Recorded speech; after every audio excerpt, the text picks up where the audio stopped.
Abigail review, guys. Get right to it. Action!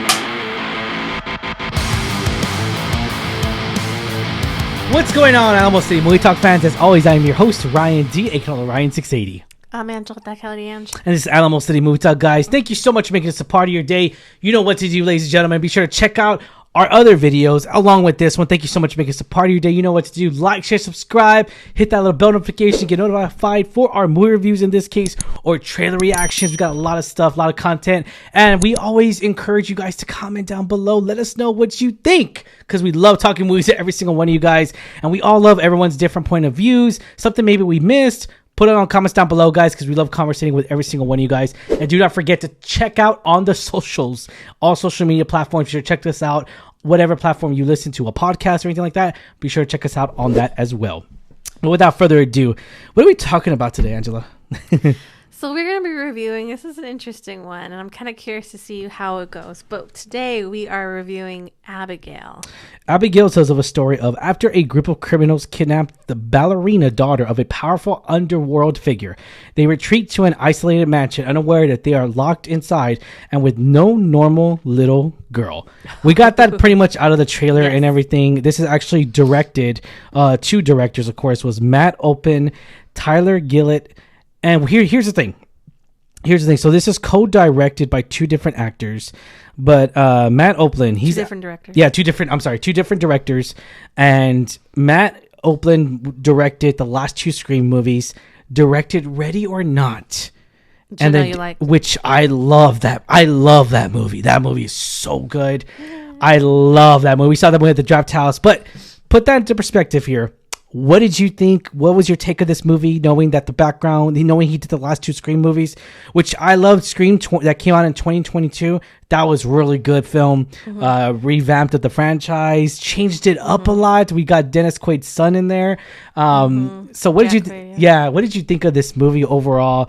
Was Abigail the horror that you wished? Was it bloody? Was it gritty? What did you think of this movie? I hate to be the bearer of bad news, but for me, I did not like it as much as I thought I would. And to be fair, I am not really a vampire movie fan. All right. Fair enough. I have not seen a lot of them, Twilight included. Interview with a Vampire. That's a great movie, though. I know. Interview with the Vampire is such a great film. I just don't watch them. I'm not sure why. It's not like I'm scared of vampires. They freak me out. No, it's not that. I don't know. It's just I'm not into that. And so I knew going into this is kind of what it was going to be, right? Yeah. A little girl who's not a little girl, and they have to survive the night, right? Yeah. And so, but I was really interested by the story because obviously it's very modern, right? They set it up to this little girl. She's been around for a long time and survived throughout the centuries, and they kind of have to put a story behind it, right? How are they able to live for the long and, what they're doing in the modern world? I don't think it needed that story, to be honest. I don't think that we needed a lot of backstory for a lot of the characters. I think I know we talked about it off screen. It kind of added a lot of time to the film that didn't need to be there. And I think it did add to the pace issues that you and Lex mentioned. It did drag on for a movie that's about 2 hours, a little bit under 2 hours. It did feel a lot longer. Yes. And that did have a problem with me. I think it took a little bit long to set up for a lot of, for what was about to happen. I don't want to spoil it, but it just took a lot longer than I wanted to get to the point. And did I think it was fun and have some good score scenes? Sure. But was I overall satisfied? I would say not, unfortunately. Yeah. Okay. So I'm going to go on and say, before I go on my little rant, I'm going to say this, guys. And first and foremost, here's the thing. This movie, is there a few gore scenes that I appreciated? Yes, they are. There's a very few gore scenes that I really did like. One of the things, of course, was Melissa. She was great in here. Maria, she was fantastic in here. Followed her ever since we saw her in Into the Heights, which I loved her as Vanessa. Where is Vanessa? I'm just kidding. So it's definitely of that. She's used to having blood everywhere, blood gushed on her face, bloody mess. She's used to that, and I'm used to seeing her in that, along with Jenna Ortega as well. So we're used to seeing them with blood, right? So we're used to it. Okay, that's cool. 2, One of the other things I did want to say that I appreciated was the little girl that actually played Abigail, Alicia Weir. Yeah, that's how I pronounce it. Yeah, she actually was really, really good. I liked her wittiness. She was actually in Matilda. She played the revamp of Matilda and everything. I think the musical, right? Yes, the musical, which I did not see. So I gotta say that I did not see it. I still cherish the original Danny DeVito, Matilda. I didn't grow up with that. So So call me crazy, call me insane, guys. If I'm crazy, if I'm a lunatic, let me know. But I'll leave it at that. Okay, so put that into perspective there. Here's my third thing. My third thing is that I appreciated some of the stabbing in here. I did. It was to a certain degree, but I gotta say though, for being a Universal movie, for being a major studio, it definitely was a letdown on the slasher part.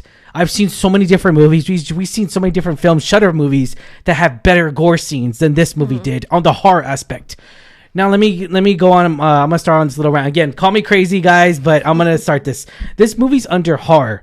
This movie is not a horror movie one bit. I feel like that this movie is misguided, misled. The trailers show me a revamped of like, okay, you're trying to figure out what is this vampire girl. Yes, that makes sense. The first 30 minutes of this film is just garbage. It's terrible. We don't need to know who the setup characters are. We don't need to know any of that shit. I feel like this movie just misled me, and I waited for a line and I waited for a line for a ride, and the ride broke down and I'm stuck, and the ride never came back on, and I just felt like that. Now here's the thing. The first 30 to 45 minutes, the first act of this film, I just didn't like one bit. I feel like they were trying to go a different direction. They were trying to do character development with Joey, with Melissa, with Dan Stevens. With all the characters. Which was not necessary. To be honest, if you take out the first 40 minutes of this movie, that's something good. That's something real right there, because it shows us they do a little bit backstory of Abigail, but that makes sense later on, and they don't really touch up on it in the beginning at all, which I like. But at the same time, though, we really just, if this movie really wanted to succeed on a climax level, we just needed to know Abigail. That's it. I'm not opposed to backstory. I just wanted backstory of her versus the characters, all the other characters. And it didn't even, I mean, this isn't spoiler. We're not going to spoil anything, but it didn't even make any sense. Didn't bring anything to the film. And I'm really struck by this because Matt is done Ready or Not, which is a different characters put into this realm, and he does the bloody scenes. So you could kind of see it a lot, knowing that okay, this is the same director from Ready or Not, same style and everything. But I feel like it was just a letdown from his previous films and everything. But I gotta leave it at that, guys. Call me crazy, call me I'm living in my mom's basement, whatever. I don't care. I'm not leaving my mom's basement. Do I enjoy vampire movies? Fuck yeah, I do. I love it.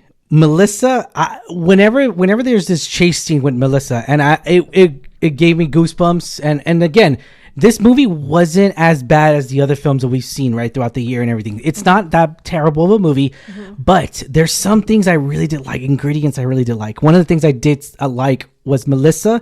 It gave me Buffy the Vampire Slayer vibes.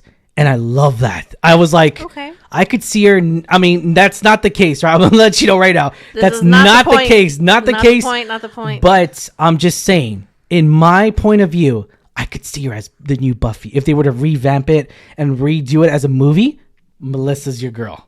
I'm leaving it at that. Okay. I'll leave it at that. It might happen. She might, maybe in the next week or so. But if it does happen, give me credentials. Give me the credits. That's all I'm saying. Give me the credits for the, for that, because I'm the one throwing it out there. All right. But anyways, beside the case and everything, the team build up and everything that I really did like, and I'm a sucker for team. I know you liked Kevin, which is played by Peter. Yeah. Kevin Durand. Kevin Durand. Yeah. Oh my God, he's great. He's fantastic. He's so funny. Yeah. What do you think of him?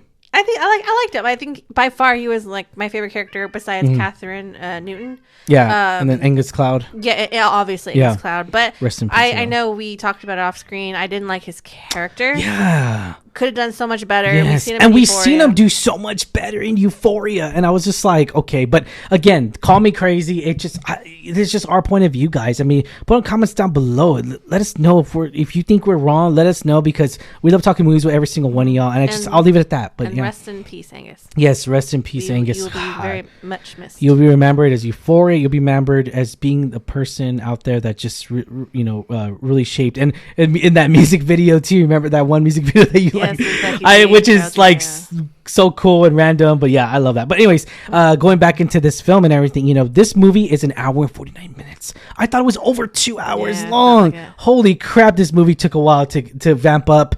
But I gotta admit though, again, I enjoyed some of the gore in here. It didn't justify saving the movie for me. I'll leave it at that. Okay. But yeah, I'll leave it at that. Was it fun and we deserved? I'm gonna say politely no. I'm gonna say that rating 1 out of 10. 10 be the highest. When you give this rating, Angela? Ooh, okay. I will give it a solid 4 out of 10. Only because I did like a lot of the cast. I like Peter Duran, Catherine Newton, of course Melissa, of course Angus. Yeah. Some of the other characters. I think the girl who played Abigail, I think it's Alicia. She did great, and it's nothing on them. Yeah. I will say it's nothing on them. I just think the story, it just didn't make sense. It just took way too long. It was a lot of the direction, a lot of the editing. Yeah. Unfortunately, but I will say the saving grace for me was the cast, and that's why it is a 4 out of 10. Otherwise, it would have been a little bit lower, unfortunately. But yeah, that would be my rating. I'm gonna do a 4.7. I still enjoyed the gore moments in here. I did. It just, for me, it just didn't justify the movie, and I still got to appreciate a lot of the acting in here as well that we got out of Melissa. And I hope to see her more roles and everything. So But I'm just saying, whoever, I keep forgetting who owns the rights. I'll put on comments down below, but whoever owns the rights to Buffy the Vampire Slayer, Melissa, I'm just saying, maybe do a show, maybe do a movie, either one I'm okay with. That's interesting. You never know. Yeah. I mean, see, I threw it in there. Now it kind of makes sense a little bit, right? They are redoing a lot of shows from the 90s, 2000s, like they redid Sabrina. I love Buffy. I love Buffy the Vampire Slayer. Yeah, they're redoing a lot of stuff in a little bit more of a darker way. So I would like to see that. Yeah. Like you say, whether it's a show or movie, but if you got to make it a show, I mean, come on. Yeah, exactly. Come on. But so I will say though, closing, you let us know what you think. Again, it wasn't our cup of tea. But maybe you love the gore, you love the story, you love the way it went. Another thing too was that it was too silly comedy of me to enjoy. But again, that's just not my style of comedy. But if you really like the silly comedy, go enjoy this film. We love it. Let us know. I mean, if you thought this was like one of the best vampire movies of the year, let us know. We really are truly excited to see other people happy for this film, because I was just like, I really wanted to enjoy this movie. I mean, it's getting good scores. I'm not going to lie. It's 86% on Rotten Tomatoes with 26 reviews right now. Yeah, and it has a 63 Metascore on IMDb. So, I mean, it's getting good reviews. It just wasn't our cup of tea. Yep. Nothing wrong with that. Yep. But maybe you think differently, so let us know. Let us know, guys. As always, I am your host, Ryan D. Ryan680. I'm Angela Ange. And this is Alamo City Movie Talk, guys. Thank you so much once again. And let us know in the comments down below. And do not forget, guys, like, share, subscribe to us. Thank you for listening to us. And be sure to listen to us on our podcast platform, wherever you are listening to us on. Thank you so much, guys, for whatever platform it is. And let's talk movies and see you at the theater, guys. Have a good one. Stay safe, San Antonio. Peace.